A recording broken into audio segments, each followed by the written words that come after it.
You know, today there are many people that say that the earth is flat. Yes, even in the year 2026. So, is the earth flat? What does the Bible say? Stay tuned. What I want to address today is the reasons why some Christians use the Bible to say why the earth is flat. And I believe this could largely be summarized into one way. They largely misinterpret the Bible because they do not understand the genre from which those verses that they use as evidence was taken. One of those verses that they use to justify a flat earth is when the Bible speaks of the four corners of the earth.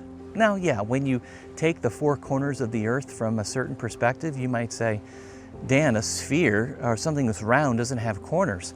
So why does the Bible say that the earth has corners? Well, again, this is a poetic way.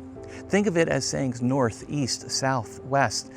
It's meant to say everywhere, all over the earth, not necessarily a literal corner.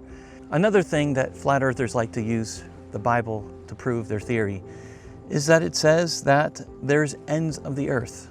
Again, this kind of goes with the whole same concept as the four corners, because verses such as Psalm 48:10 say something like this: "As your name, O God, so your praise reaches to the ends of the earth." Again, how can something round have an end? If you would start around, you'll never reach the end. And that is true. But so why does the Bible use this? Again, it's a poetic way to say, as far as you can go. I mean, Jesus gave this command to the disciples in Acts chapter 1, verse 8. You'll be my witnesses where? In Jerusalem, Judea, Samaria, and to the ends of the earth. Meaning what? Take the gospel as far as you go, not to the literal end. Another argument that is used from the scriptures comes from such verses as Psalm 93:1, which says, "The world is established and it shall never be moved." So some would say, Dan, if the earth is round, you have to believe that it rotates 24 hours in one day for there to be day and night. But the Bible says that the earth shall not be moved. So how can you say that it rotates in 24 hours or around the sun in 365 if the Bible says it won't be moved? Again, when it says that the world cannot be moved, it is a literary tool to show us the sovereignty and the stability and the power of God over the earth. The earth isn't going anywhere unless God says it, because He holds it by His power.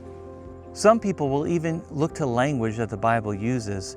For example, the sun rises and the sun sets, as to prove that there's a geocentric model to be believed in and how God created. Geocentric meaning that the earth is the center of the universe or the solar system and everything else rotates and revolves around the earth. That's how people see it, because yeah, I mean, as I'm standing here, it doesn't look like the earth is moving. I mean, looks like a flat horizon that the sun rises and the sun sets. It's not talking, meaning literally that the sun is moving. Now, from our perspective, that's what it looks like. It looks like the sun is moving and I'm staying still. I'm not shaking and moving or falling down as fast as the earth is moving through space. But the Bible speaks of it in the same language that we even do today, from an observational perspective. Look, as we close this video, you don't have to take my word for it. I know what some of you are going to say. Dan, you've never been to space, you've never seen it for yourself, and you're just a part of believing the lies of the great cover-up to quelch what the Bible says about a flat earth.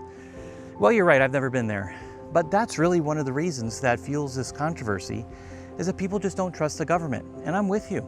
There's a lot of reasons that we should question the government for and not believe everything they say. But in this case, they're right.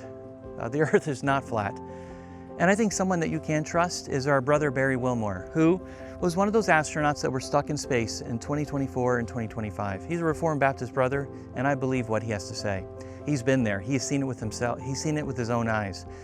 And Barry testified at the Ligonier National Conference that I was at, and at the Founders Podcast with Tom Askell and Graham Gundin, that the earth is not flat. He witnessed what God created and the majestic powers and the grandeur of God, and it's a beautiful thing. God bless you. This has been another 5 Good Minutes.